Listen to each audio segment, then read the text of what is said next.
Nang dahil sa isang murder documentary, pinukpok ng dumbbell sa ulo at sinaksak ng 15 anyos na binata na si Reed Galinsky ang kanyang ina.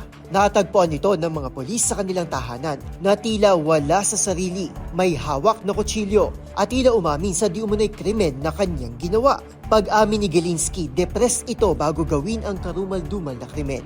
Ginawa daw niya ito dahil sa pain o sakit na kanyang nararamdaman na inspired ng isang eksena sa Netflix murder documentary na The Menendez Brothers. Tampok dito ang kwento ng magkapatid na Lyle at Eric na nakulong matapos patayin ang kanilang mga magulang. Lumabas din sa investigasyon na uminom pala ito ng anxiety pills at nang gabing paslangin niya ang kanyang ina ay nakainom ito ng aabot sa 9 na pills. Batay sa pulisya, maging ang tatay ni Galinsky ay papatayin din sana nito pero nagkataon na wala daw itong mahanap na malaking martilyo na ipampupukpok sana nito.